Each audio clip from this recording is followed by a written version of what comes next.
गोविंद दो खड़े काके लागू पाए।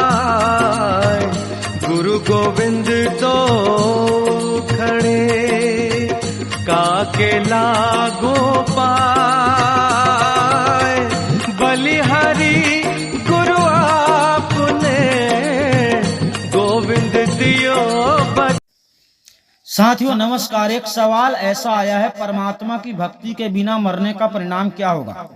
मतलब इसका दूसरा सवाल ये भी हो जाता है कि परमात्मा की प्राप्ति के बिना मरने, मतलब परमात्मा की प्राप्ति के बिना अगर कोई मर गया तो इसका फल क्या है।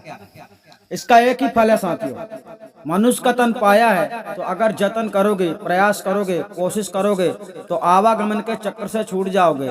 यानी नाना प्रकार के जन्म नहीं लेने पड़ेंगे, नाना प्रकार की योनियों में नहीं जाना पड़ेगा और उन योनियों का दुख नहीं भोगना पड़ेगा। जैसे कुत्ता, बैल, घोड़ा आदि नाना प्रकार के जीव जंतु होते हैं, आपको ऐसी योनियों में नहीं जाना पड़ेगा।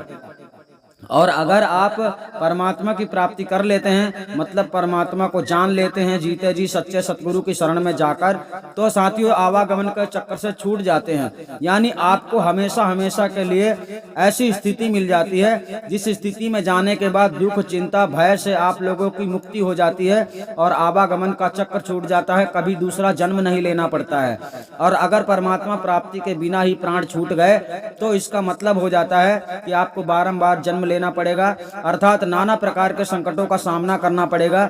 जो संकट शायद आज तक जीवन में आपके नहीं आए हों, ऐसे अनेक संकट पुनः मिलने वाले हैं। यानी अगर मनुष्य का तन प्राप्त करके परमात्मा की प्राप्ति नहीं होती है तो आप यूं समझो कि आपकी शांति छिन जाती है, आपकी आजादी छिन जाती है, आप सदैव के लिए गुलाम हो जाते हो, आप सदैव के लिए दुखी रहते हो। और अगर आत्मा परमात्मा का स्वरूप ज्ञान प्राप्त कर लेते हो जीते जी, तो आप आवागमन के चक्कर से छूट जाते हो। मतलब सिद्ध ये हुआ कि अगर भक्ति करते हो परमात्मा की प्राप्ति हो जाती है तो आप मोक्ष प्राप्ति कर लेते हैं, आपको दोबारा जन्म नहीं मिलता, आवागमन के चक्कर से छूट जाते हैं। और अगर आप भक्ति किए बिना ही मर जाते हैं, परमात्मा की प्राप्ति नहीं कर पाते हैं जीते जी, तो आप आवागमन के चक्कर में पुनः फंस जाते हैं। यानी फिर आपको उस प्रकार की सुख शांति नहीं मिलती है जिस प्रकार की सुख शांति परमात्मा की भक्ति करने में प्राप्त हो सकती है। तो आपको स्वयं ही सोचना है परमात्मा की भक्ति लगन से करना चाहिए जीते जी या नहीं। अगर करते हैं तो उसका परिणाम भी आपको मिलेगा।